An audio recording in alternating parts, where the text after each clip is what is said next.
I'm just reflecting on the meeting last night, the local area committee meeting, which had a phenomenal turnout of residents, many of which were parents and children from Ravenscote School. Now, the school itself doesn't sit within the area that I represent. However, I have a lot of families who attend the school, whose children attend the school and are within the catchment area of the school.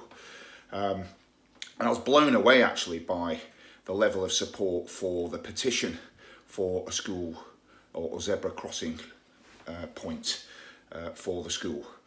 I drive through that area regularly at either drop off or pick up time, and it is a flipping nightmare, and it is something that has been an issue for quite some time. So really happy to see residents get galvanised and try and sort out the problem. Now, last night I came up with an idea that I didn't present very well, to be honest, because I'm full of man flu, and last night I was drugged up to the eyeballs, so I didn't actually present it very well. So that's why I'm doing this little video, just to say that when development occurs in the area, so for instance in Deepcut we've got 1,200 houses coming, and the developers have to make physical cash contributions in the form of CIL, which is a community infrastructure levy payments to the local authority, which they then use on local infrastructure projects. But they also have to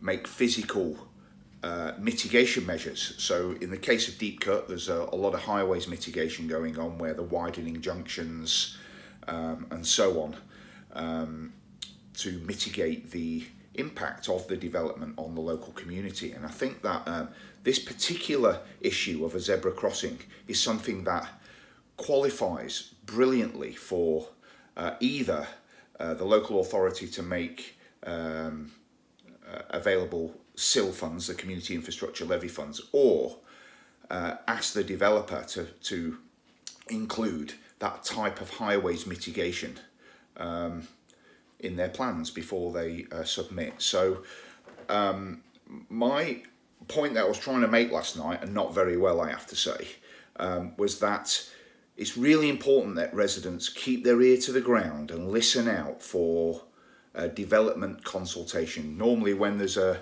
large-ish or very large housing development, they'll do pre-application consultation, and they'll reach out to residents and ask them what they think.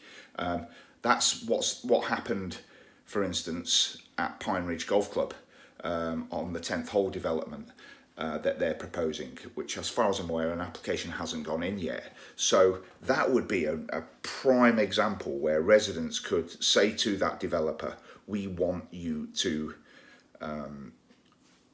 put in a zebra crossing as mitigation for that development. So, and it's not too late to do that. So if you've still got the contact details of that developer, please email them and say to them, you know, we want a zebra crossing. You know, if you're going to put in a planning application for that development, please include a zebra crossing for Ravenscote School. So that's just an idea, and there's going to be lots of other developments coming forward in the future.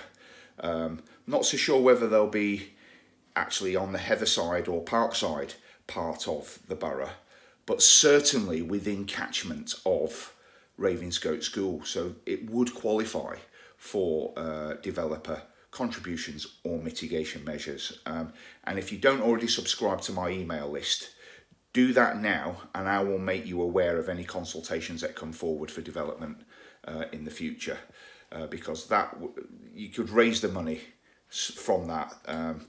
I forget what the figure was for the cost of the zebra crossing. The highways officer did say last night, but it was well over £100,000. Well, that's nothing to a developer. That's nothing. So they could pay that in one go. So please keep your ears to the ground, follow my Facebook page, subscribe to my email list, and I will keep you advised of any development coming forward which would qualify for this sort of thing. And nothing stopping you from getting in contact with the developer of the proposed 10th hole development at Pine Ridge Golf Club, because there's no reason why they couldn't still include that in their proposals.